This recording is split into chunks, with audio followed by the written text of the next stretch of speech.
This morning, I was searching for new property investment opportunities, and that's when I realised that I could explain all of private equity and investment banking to you using just the concept of buying a house. It's effectively the same exact playbook, just with a few more zeros added at the end. If you don't believe me, let me explain.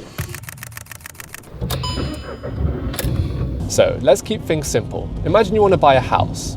Well, one of the first things you might do is go and approach various estate agents and let them know what sort of house you're looking to buy. The number of bedrooms, what area, your budget, things like that. And then the estate agents will come back to you with properties that fit your requirements. Well, the same sort of thing happens in finance, where private equity firms will approach investment banks, letting them know the sort of companies they're interested in acquiring, whether that's specific sectors like software or specific geographies like Europe. And then the investment bank will come back to them with potential deal ideas. So in this case, do you see how investment banks are performing pretty much the same exact role as estate agents? Things are starting to look pretty familiar, right? Before I go into the next part of the story, it's time to hit a quick gym workout because I haven't been at all this week, and consistency compounds.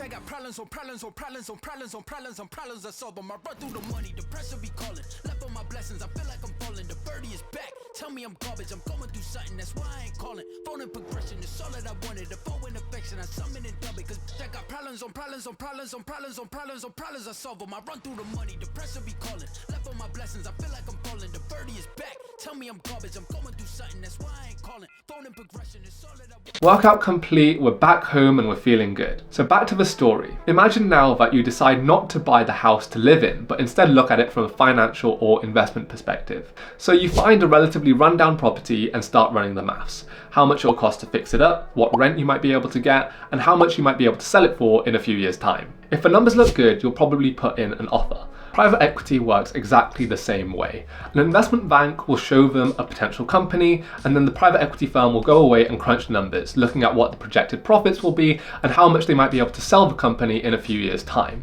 If the numbers stack up and the deal looks good, then they'll put in a bid. And if they manage to beat the bids of their rival PE firms, they'll win the company. Now your offer to buy the house has been accepted, but the next big question is, how do you actually pay for it? Well, what 99% of people do is use a mortgage, which is effectively just a fancy loan. You borrow most of the money to buy the house from a bank and agree to pay it back plus interest, which allows you to put down a smaller deposit and still control the house. More importantly, from a financial perspective, it allows you to utilize leverage. To help explain leverage, let me give you an example. In example 1, imagine you buy a house worth £100,000 all using your own cash. In a year's time, you sell it for £120,000. So that's a 20% return in 1 year. For example 2, let's say instead you buy the same £100,000 house, but this time you only put down £20,000 of your own money and then you borrow £80,000 from the bank. 1 year later, again, you sell the same house for £120,000 and you pay back that £80,000 loan, meaning that you're left with £40,000. On a £20,000 initial investment, that's a 100% return. And that's the power of leverage. It enables you to amplify your upside. And this is exactly what private equity firms do too. When buying companies, they'll often use debt in a strategy called a leveraged buyout.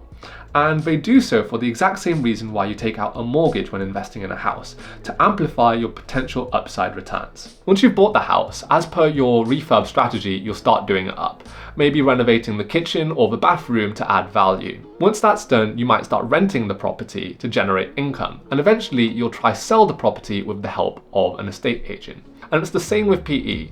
The private equity firm will try and improve the company's operations, pull out the company's cash flows as a distribution or a dividend, and eventually try and sell it with the help of an investment bank, and ideally for more than they bought it for. And so that's it. That's the entire process of a multi-billion investment banking or private equity deal explained through the same concepts of buying a house. If you found this video entertaining, be sure to check out my other video on how I bought my first property at the age of 23, where you'll see how I've utilized these principles in real life. Thank you and see you next time.